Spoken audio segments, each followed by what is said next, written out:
What's up, everybody? Welcome back to another video. It is now June 6th, and we are just about a month away from Ironman Lake Placid, which is July 20th.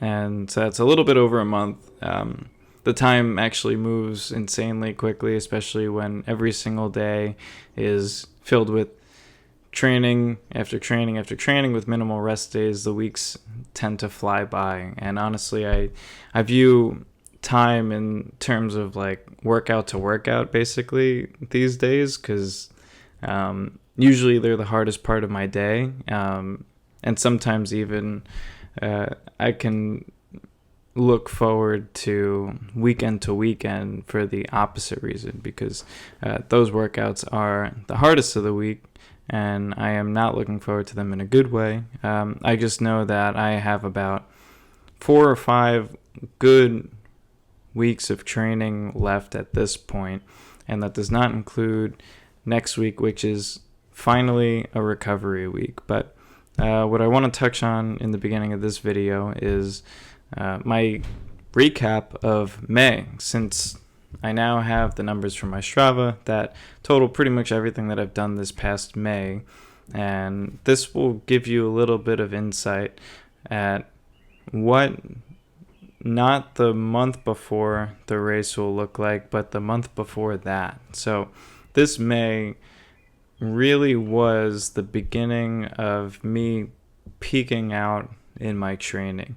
It was a substantial increase in training volume, miles, elevation, intensity compared to the previous months. And just for perspective, I'm just going to dig straight into the numbers right now, and these are total numbers. I'm not going to go through like how many miles on the bike and run and swim, just totals. So total number of hours trained, not including strength days, which are about like hour and 20 minutes a week, 59 total hours trained for the month of May. That is 6 days a week, many double sessions, 1 day a week off, as you can tell by 6 days a week. Total number of miles in that month is 793.5. And total elevation gain in the month is 31,411 feet. Now, that is an insane amount of volume, and it's even more insane if you look at the previous month, which this month almost doubles. It's very clear in my subjective feel, very clear numbers-wise, that this month was very strenuous for me. It was very difficult, as it's supposed to be. My endurance skyrocketed. My VO2 maxes held steady.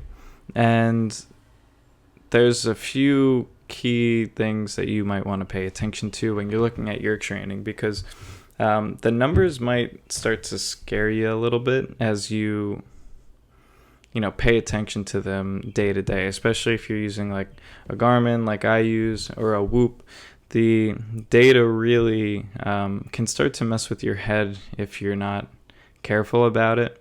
The first thing there being, since the training increased so rapidly over this past month, for the whole duration of my past 6 months of training, pretty much I've been in a productive training state, as according to my Garmin. That is not the case for this past month. Like around a week into the month, my training entered a maintaining phase rather than productive, and that was messing with my mind quite a bit, because technically my endurance over the month was increasing. The level of training stress that I was putting on my body was increasing, and my body was adapting pretty well to it. But since my VO2 max was not increasing anymore, my Garmin decided that it'd be a nice idea to tell me that I am only maintaining fitness and not productive, which actually is not the case if you look at the endurance score versus the VO2 max. My VO2 max was holding steady, and my endurance score was increasing pretty much week over week because of the way that I structure my more endurance-based sessions. So in my perspective, my fitness was increasing. In terms of volume, my body's ability to handle volume was increasing. I felt more tired, obviously, more strained, but since I was able to gradually increase my training volume over the course of the month, and my endurance was responding accordingly, and I was actually getting faster at longer endurance efforts, I wouldn't go by what Garmin says as far as whether or not you're maintaining fitness. In periods where you're rapidly increasing your endurance, you're likely not going to be improving your VO2 max. And the reasons for that are obvious, or maybe not so obvious for some people, but obvious to me that your body's putting more of an effort into increasing its aerobic capacity, its aerobic ability, rather than putting effort into getting stronger, which would be correlated with your speed, right? That's one take on it. The second take that is just, this is all bro science. This is my pseudo theory where, that science tends to follow actual data, which is what this is. This is actual training data. The second idea is that since it was such a rapid increase in training volume over the past month, my body has been steadily less recovered over the course of this month. So since my body hasn't really, over this past 4-week cycle, as you know, I do 4-week pushes in either intensity or volume. Since I haven't been recovered pretty much at all during this past 4 weeks, it's been quite difficult. My body hasn't caught up with itself, and that's one of the reasons why it's also been just a maintaining period. Even though some numbers are increasing, I'm regularly under recovered, and that is not a problem because that is pretty much what's going to happen unless you're a professional Ironman athlete. This is what's going to happen during this period of time. You're going to be tired. You're going to be feeling under recovered. Some days are going to be really hard. Some days your brain just isn't going to work. It's clearly, as you can see by the glossiness of my skin right now, we're pretty much getting hit with intermittent heat waves where like last week it was 60 degrees here, and now for some reason it's 90 degrees and like 60% humid. So you're sweating more, you're less hydrated.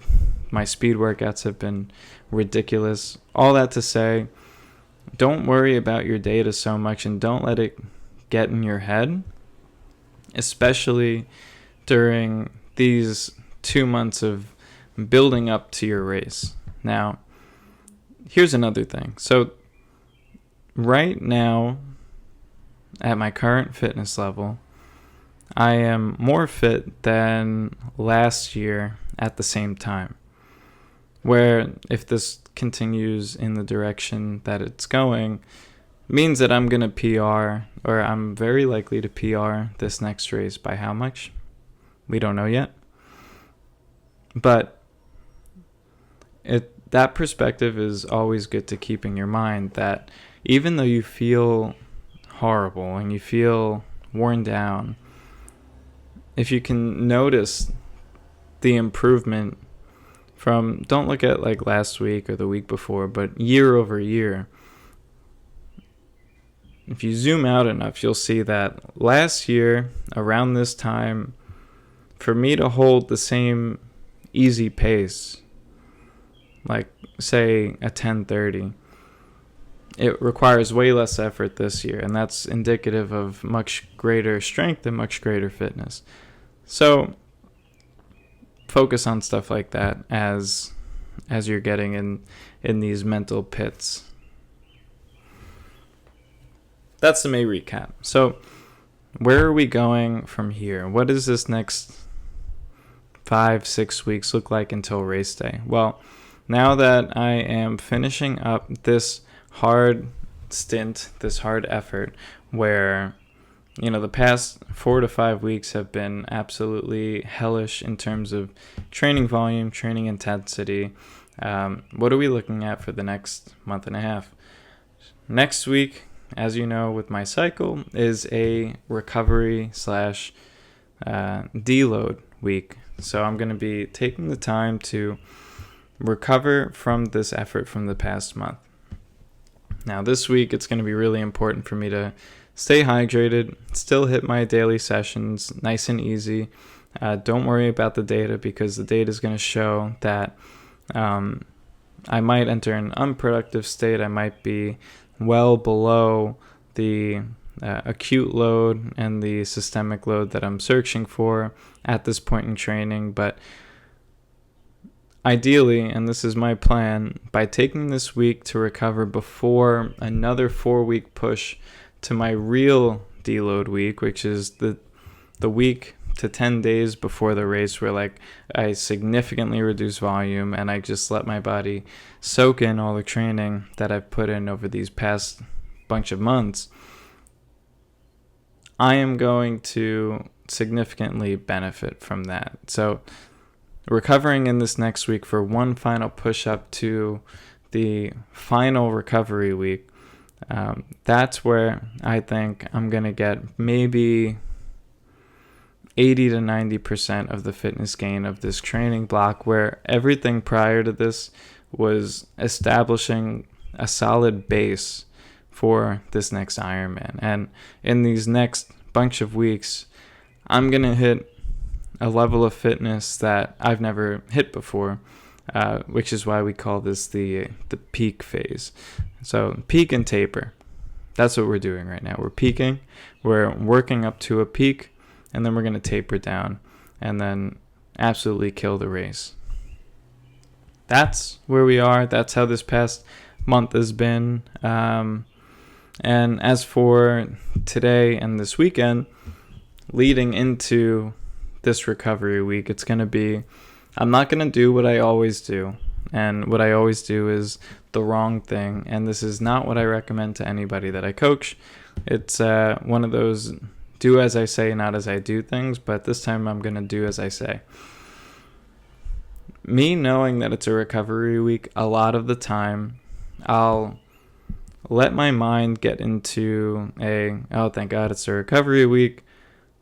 I can push hard in these last sessions. So my long brick tomorrow and the ride the following day, I say, oh, I could push hard, knowing that I'll be able to recover throughout the week. This is my final chance to push hard, thereby sabotaging a few of the days that are dedicated to recovering, which I don't want to do. So this time, and I've talked about this with my coaches, because yes, I believe having a coach is very important and critical to improve. It's always good to have somebody to bounce an idea off of, or to see the things that you can't see in yourself because you're so caught up in your own training. So even though I coach people, I do also still have a coach. He said, don't be a hero this weekend. Like, they know the work that I've been putting in. They know that I've been hitting my mileage, hitting my splits. I came to the realization today that during this whole prep, I haven't missed a single workout. Knock on wood, also, I haven't gotten sick, which means that I've been really on top of nutrition, hydration, stress management, strain management, all the things that I'm supposed to be on top of. I've been on top of this prep.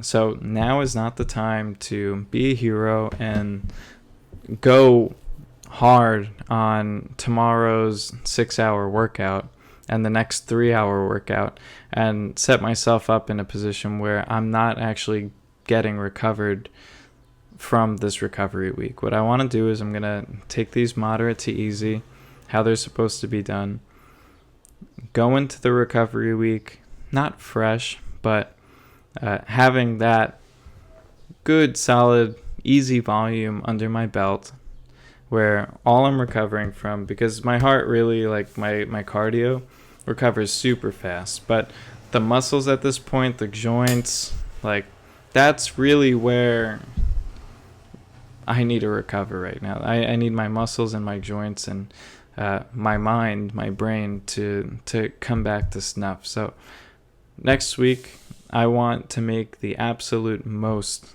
of the recovery week. I'm going to be eating on point. I'm going to be sleeping as much as I can. I'm going to stretch. I'm probably going to hit a yoga session or two. And I'm going to be really mindful about the effort that I'm putting in throughout the week so that I can come back even stronger for those last 4 weeks that are going to put me in a good position for this race. And that's the plan. That's where I'm at so far. Now, if you're curious about where Tom is right now, Tom is one of my clients who is actually doing the same race that I'm doing. So he started his training prep around when I got started in January. And so I've been coaching him up for the past, I don't know how many weeks, with the 30-week plan that I made for myself and to sell other people throughout last year. So I've been basically coaching him off that to the T, and he's juggling his wife, his kid, his job. He travels a bunch for work, so we've been really mindful about how he approaches his training so that he can balance his other responsibilities in life and still hit his training sessions in a way where they don't like destroy his next day or his next week. It's a completely different goal in mind that he's approaching this race with. His goal is to finish the race and to finish strong, to finish healthily, and to do so without getting overworked and without getting sick throughout this training period, which he's been doing an amazing job at. My plan for him, which is going to be different than mine, is I'm having him do way less intense workouts, first of all, and being very mindful of his subjective feel as he goes into each next week and day. And since he's got his kid, and his kid is young, and his job and his wife, and he's juggling all this stuff, he's really not able to sleep as much as maybe I am or other people. And he's really got to be much more on point with how and when he gets his training. And so lately we've been getting really creative to make sure that he has tons of low intensity volume work in, and very few higher intensity efforts that'll keep him strong. So this next month for him is basically going to be dialed back intensity, but figuring out where on his bike he can hold a solid zone 1, zone 2 for a period of, I want to build him up to at least 7 hours on the bike. Him getting to 7 hours on the bike on a brick session, plus the run after, of course, and 15 miles on the long run with a total weekly running volume of, he's working at around 29 to 30 miles a week. I'm going to keep him here, and he's just getting more and more fit and more comfortable with this volume week over week. So as that increases over the next 4 to 5 weeks, we're going to get him to a very comfortable point where he'll taper from there, and he's ideally going to feel absolutely great on race day. So really proud of his progress. He's like absolutely killing it right now. And the main goal, and I joked with him the other day about this because he took one of the running interval sessions a little bit too intense, despite my recommendation. He really wanted to push it in the heat and had to slow down halfway through the workout because it was getting a little bit too much for him. His main goal is going to be to stay healthy. This is not when you want to get injured. This is not when you want to be a hero. Same advice from me. this is the time where you stay healthy, you stay on top of your body's signals, and you continue to increase your endurance and your strength at that endurance. So that's it. So I'm really excited to see how he does in this race. It's gonna be something else. And he's fast. Like, he is naturally faster. Or he jumped into running pretty much at and around the same speed as me, but I just have more experience with endurance. So he might even give me a run for my money on race day. Who knows? If I have any flat tire, he might pass me. So we'll see how the race goes. But that's really it. If you have any questions about maybe you have a race coming up, or maybe you're interested in doing Ironman, just reach out, leave a comment, subscribe, because I'm trying to give as much value as I can with this channel. If you want to learn pretty much know nothing to beginner can complete an Ironman, check out the link in my bio where I sell the Ironman Mastery training program. And if the name, let me know this would be something good for me to know. If the name Ironman Mastery training program turns you off of the program because you think that it's for somebody at a level where they'd be trying to master, and I say master their Ironman, trying to become elite, then let me know, because that's really not the target here. The target here is for a beginner who knows nothing. Maybe you never even done a triathlon like me, where my first triathlon was a full Ironman. If you don't know anything about the sport and you're trying to learn enough where you can complete an Ironman with my training plan, which is included in the program. So let me know if that name turns you off of that, doesn't give you that impression. That's what I'd like to know. Because otherwise it's a very solid plan, and it's pretty much designed for and working for busy professionals like me. I have a full-time job. This, training people and teaching them how to do Ironman is really more of a passion project to me.